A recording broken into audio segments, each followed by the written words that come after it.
Hello friends, எந்த மீன் வாங்கினாலும் இதே மாதிரி ட்ரை பண்ணி பாருங்கள். மஞ்சட்டில் செய்த அருமையான மீன் குழம்பு. அதுக்கு ஃபஸ்ட்டு எண்ணெய் ஊற்றிருக்கிறேன். அதில் வெந்தயம் தாளித்து கடுகு உளுந்தம்பருப்பு போட்டு பொரிய விட்டுருக்கேன்.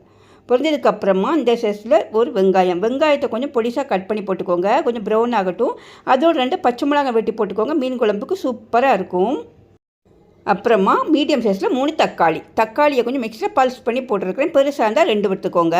ஒரு 10 சின்ன வெங்காயம்ல ஒரு பெரிய வெங்காயம் எடுத்துக்கோங்க. வத்தல் பொடி, மல்லிப்பொடி இதெல்லாம் கொஞ்சம் பேஸ்ட்டாக அரைச்சி போடுங்க.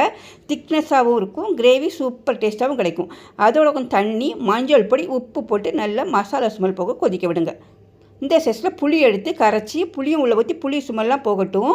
ஒரு அரை முறி தேங்காயில் 1/2 டீஸ்பூன் ஜீரகம் போட்டு அரைச்சி அந்த மசாலா உள்ளே போட்டு 3/4 கிலோ மீன் எடுத்துக்கிறேன். மீன் உள்ளே போட்டு நல்லா கொதிக்க விடுங்க. சூப்பராக அருமையான மீன் குழம்பு தயாராகும் ஃப்ரெண்ட்ஸ்.